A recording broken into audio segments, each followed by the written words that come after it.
ఈరోజు వరికి ఎరువులు చల్లుతున్నాను.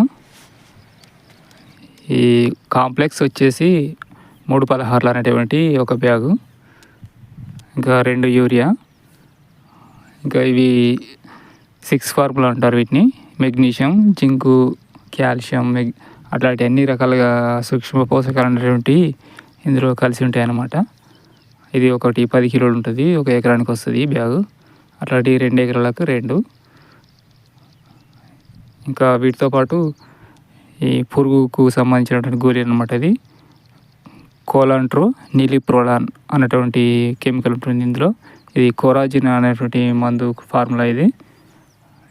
ఇవి ఒక 2 బ్యాగులు, ఇది 2 ఎకరాలకి. ఈ గోళీలు అనేటివి వేయడం వల్ల భూమిలో ఉన్నటువంటి ఎర్రలు అటువంటివి చనిపోతూ ఉంటాయి. అవి చనిపోయేది ఏమవుతుందంటే భూమి అనేది సారవంతం అనేది కాదు, ఇది గుల్లబారుస్తుంది అంటే అన్నమాట భూమిని.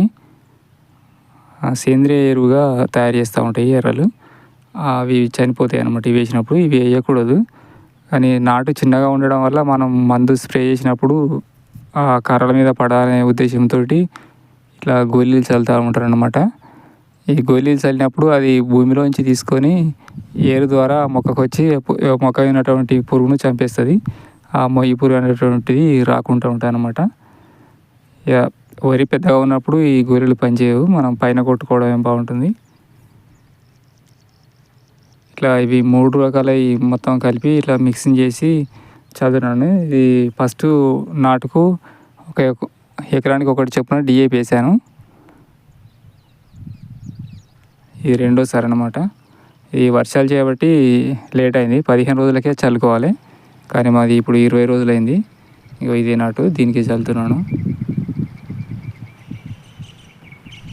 ఈ సూక్ష్మ పోషకాలు అనేటువంటి వేయడం వల్ల భూమికి అన్ని రకాలైనటువంటి పోషకాలు అందుతాయి. దానివల్ల మొక్క కూడా చాలా ఆరోగ్యంగా పెరుగుతుంది అన్నమాట.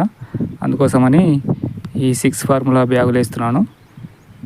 ఇవి వేయడం వల్ల చాలా సారవంతంగా ఉంటుంది.